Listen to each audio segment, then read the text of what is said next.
button. I want to eat a McDonald's the next day, but my daddy said he was broke. My daddy said that he gave the money to you. He gave $300 to you. Did you take my McDonald's money? Did you? Did you? Couldn't look away from the train wreck. You can blame it on the tech or the disrespect before you play better button check. Button check. What is up, everybody? Welcome back to yet again a beautiful day checking these buttons. Thank you guys for tuning in once again. Congratulations to the winner of the GT racing chair that just happened, last Thursday. Also the people that won the $100 a piece. So congratulations to everybody. Real talk, it means a lot to us that we're able to do this for you guys. You guys have been here for so long, and we just feel like, grateful that we can, just give back to you guys. And on that note, in the spirit of giving, we're about to give you the goods. You know what I'm saying? So if you remember, about a week ago, we did this fantastic interview with Chris G when he basically dove into it all. There was a separate section that we couldn't show because the interview was just too long. Anyway, we finally got the behind the scenes scoop of what really went on, and we're about to get it all. Ladies and gents, let's go. Okay, we're actually doing it. 2 characters down.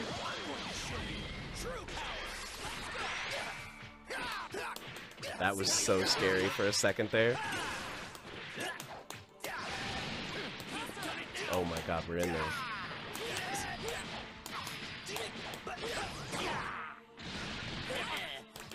Oh, what a break!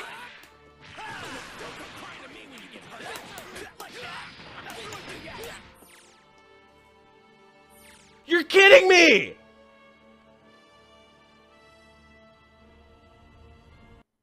Do you think?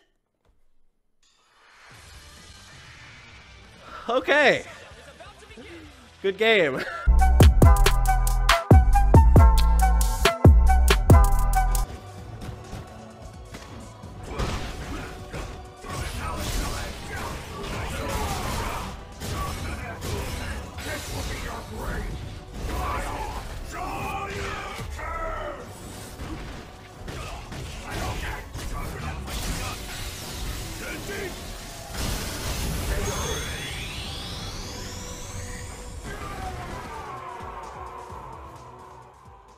You win.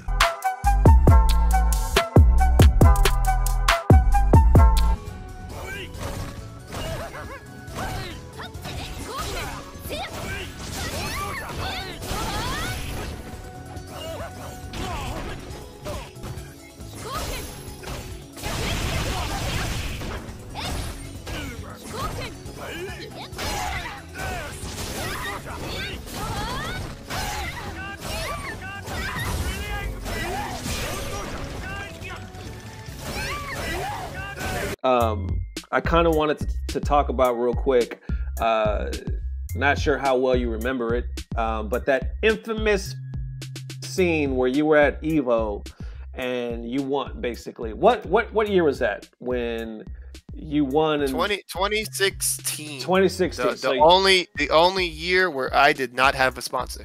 Really? Okay, yeah, just we were talking about earlier. So you win, Justin's up there, you're doing your damn thing, you're excited.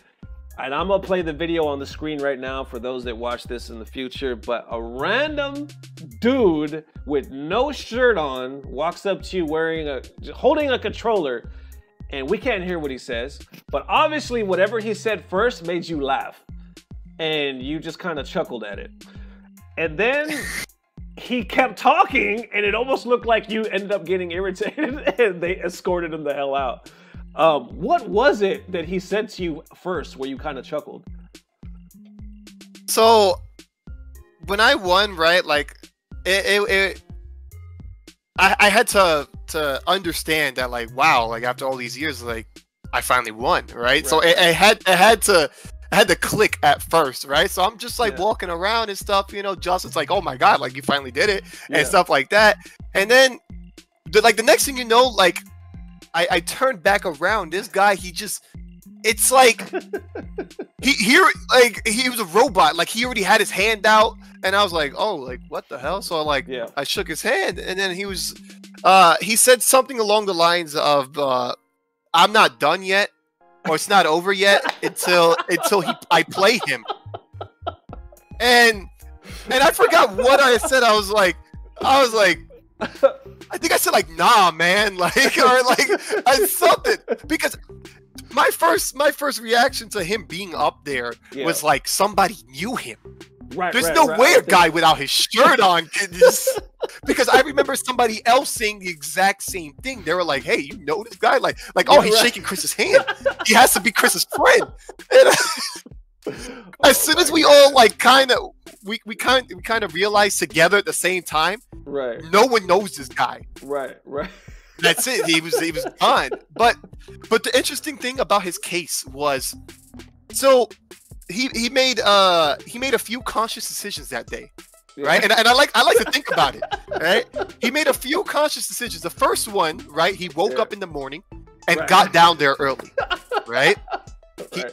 He had a shirt on, right? Yeah. He also had floor tickets, which means he had bought Sunday tickets.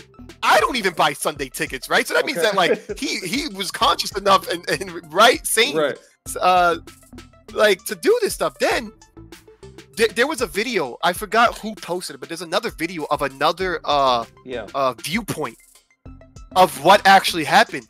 The guy had his shirt on. Okay. So so he took off his shirt and just came through. Like that's that. Like, that's one of those like. So that conscious decision, to take off the shirt. Like, what was going on through his mind to do that? Right. That's one of those fucking things that you think of like when you're in junior high or something, where you're like, oh man, I'm gonna challenge the champ and I'm gonna go on stage and like it ain't over till you run through me, homie. You know, like that's one of those like little kid, to me anyway, shit that you would say. But to actually do it, like this motherfucker actually went on stage and challenged the champ. And it was the funniest thing because I remember I even asked Justin, I was like, who was that guy? And he was like, I don't know who the fuck that dude was. And I don't think anybody has seen him since. I've never seen like anybody post a video about him. Have you? I mean, do we know who this guy is? Somebody said that he was a Vegas local. And that at some point throughout the weekend, apparently he wanted to like play people, and I guess people said no.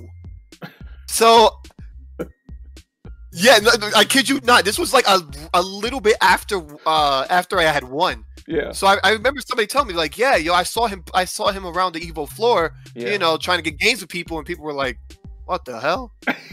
Nah. So I think I don't know, man. I don't know what's the actual truth. Dude. But maybe what was going on in his mind was like, nobody's playing me. Let me play the champ instead. Like that. Man, I legit, like, I don't know, man. Like, what was going on in his mind? God. Dude, you know what would sell the fuck if you if this dude ever watches this or just comes back to the FGC or whatever. If you guys actually played one day, but he would have to have his shirt off, you know what I'm saying? Still have the, like, if you guys ran the set, that shit would fucking sell tickets, man. People would be like, oh shit, they're actually playing. Like, that would be, and watch him be like the best. You know what I'm saying? Watch him be like that. I would love that. I actually, that was the only thing when everybody made a big deal of it. Yeah. I was actually just thinking, I was like, damn, I really wish or hope that he's just nice with it. like he plays something mad random like Hashenko, Ryu, and like he has a terrible team and he just washes me or something. Like that's the greatest success story ever. He's just like, right. I'll give him my trophy. Just walked on the stage and challenged a motherfucker, and now I'm the champ. You know what I'm saying? That would be hilarious, man. But I think people would fucking go crazy about that. Like, holy shit, he's gonna run the set with Chris. You know, that would be awesome, man. Thank you for answering that, because I know a lot of people have been wondering about that. They're always going to talk. There's certain moments, especially at EVO, that you never forget, and that's one of them. You know, that's one of those moments where you're like, will go down in history in the FGC. Like, what the fuck was that? You know what I'm saying? It was just, I even just saw the video the other day. Like, every now and then I'll watch it to try to analyze it. He has his hands up. He got his hands up walking out. I was like, dog, does somebody have a gun?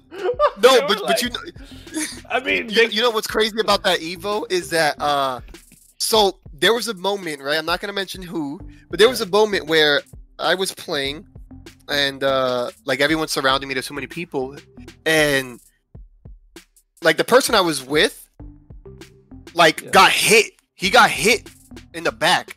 Really? By some random guy. Yes. And so I had just won, and I think I had just qualified for top 8. So the person got hit, and then like all of a sudden there was like this big thing, right? Like the guy was going after him, and then like apparently the person was drunk, and so on and so forth. Mr. Wizard, and then like a security guy came through.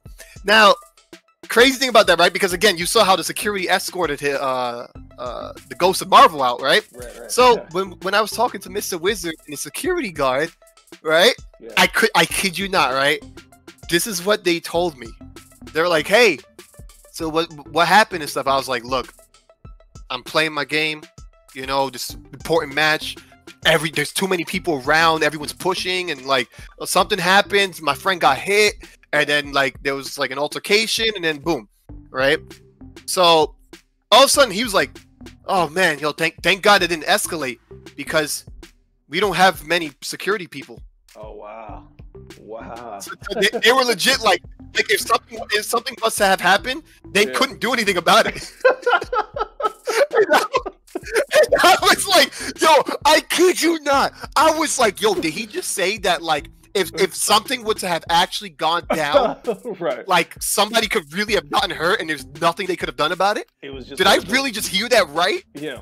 Yeah, it was just gonna go. If something happens, it's just gonna happen. You know what I'm saying? Like basically, we're all in the sketch. You know what's funny is like, I don't know if you know or not, but before I did this, I was a full-time stand-up comedian. Like that's what I did for a living, and that's why I do this now. I kind of just mix the two. But anyway, long story short, I remember being at a comedy club, and the owner. I walk back. I just got doing my set, making people laugh. I go back. The owner's rolling his sleeves up and shit like this, and I'm like, what's going on? And then he's like, these guys are drunk, they're acting a fool, we don't have too many security guys today, so I need you. He's like, so I'm going, you're going, and we're gonna go fuck these dudes up. And I'm just like, I'm a comic, man, what the fuck, what do I gotta fight for right now? So I literally had to go over there because he was the owner. So thank God we didn't actually have to fight because those guys ended up leaving. But I remember it. So there it is, ladies and gentlemen. Thank you for watching. Definitely let me know how you feeling. I had a bunch of questions, and I'm just grateful that he could answer them because I really had no idea whatever happened to that dude, what he said. I mean, a lot of people always wonder what happened. Now we know. But I hold firm to the belief, like I said in the video, I think it would be dope if this dude is still out there. Chris, you heard Chris. He said he'll run the set. Let them run the set. Of course, the dude has to take off his shirt. He can't be wearing a shirt. You know what I'm trying to say. They have to reenact it, but I think that would be dope. So I don't know if dude, if you happen to be watching this video, long shot, but if you happen to be out there and you're still holding that controller and you're wearing no shirt, DM me. That didn't sound right. That didn't sound right at all. So once again, love you guys forever. Thank you for the support. We'll see you soon. Peace. Blah blah blah. Subscribe. I'm Ernesto, and this show is a bunch of poop.